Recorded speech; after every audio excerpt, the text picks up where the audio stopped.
Hello दोस्तों, big boss में आप सबका स्वागत है। इस समय बहुत ही ज़्यादा गर्मी का माहौल है क्योंकि सबके परिवार वाले आए थे और आके चले गए।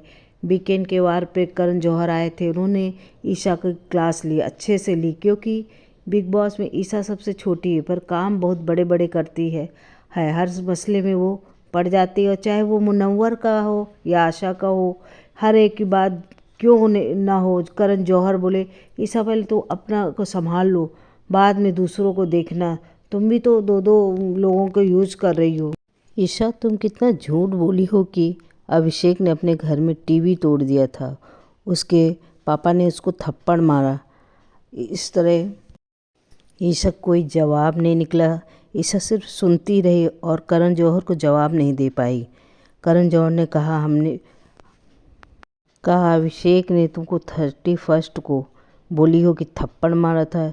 इस सवाल पर ईशा का कोई जवाब नहीं लिखा। ईशा नंबर 1 की झूठी है और कोई भी बात सही नहीं बोलती।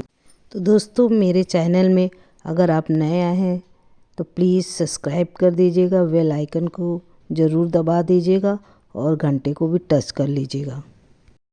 मुनव्वर अपनी सारी बातें नेशनल टीवी पे नहीं बोलना चाह रहा था, पर सभी लोगों ने इतना ज़्यादा उसको परेशान और टॉर्चर किया कि वो उसकी सारी पर्सनल बातों को नेशनल टीवी पे बयां कराना पड़ा। और वो करना पड़ा उसको क्योंकि ईशा उसके पीछे पड़ी थी।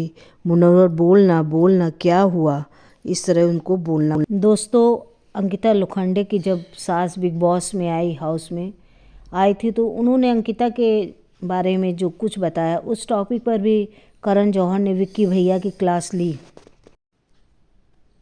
जब अंकिता उदास थी मम्मी के जाने के बाद, तो विक्की भैया आप बताएं कि आपने अंकिता के बारे में अंकिता से पूछा एक बार भी कि थेरेपी रूम में क्या बात हुई।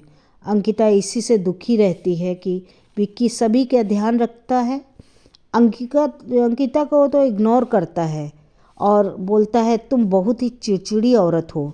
जबकि अंकिता बोलती रही माँ को मैंने सॉरी बोल दिया था, पर विक्की भैया उसी को दोषी बताते हैं।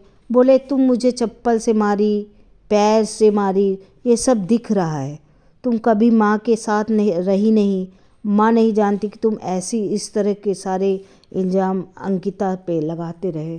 विक्की सभी के पास बैठना अच्छा उनको लगता है, जैसे सना जब थी उसी से बात करना, उसी के पास बैठना, मनारा से दोस्ती, ईशा से दोस्ती, सबसे बात करते अपनी मंडली बनाकर। पर उनके पास टाइम नहीं था कि अंकिता के पास बैठें।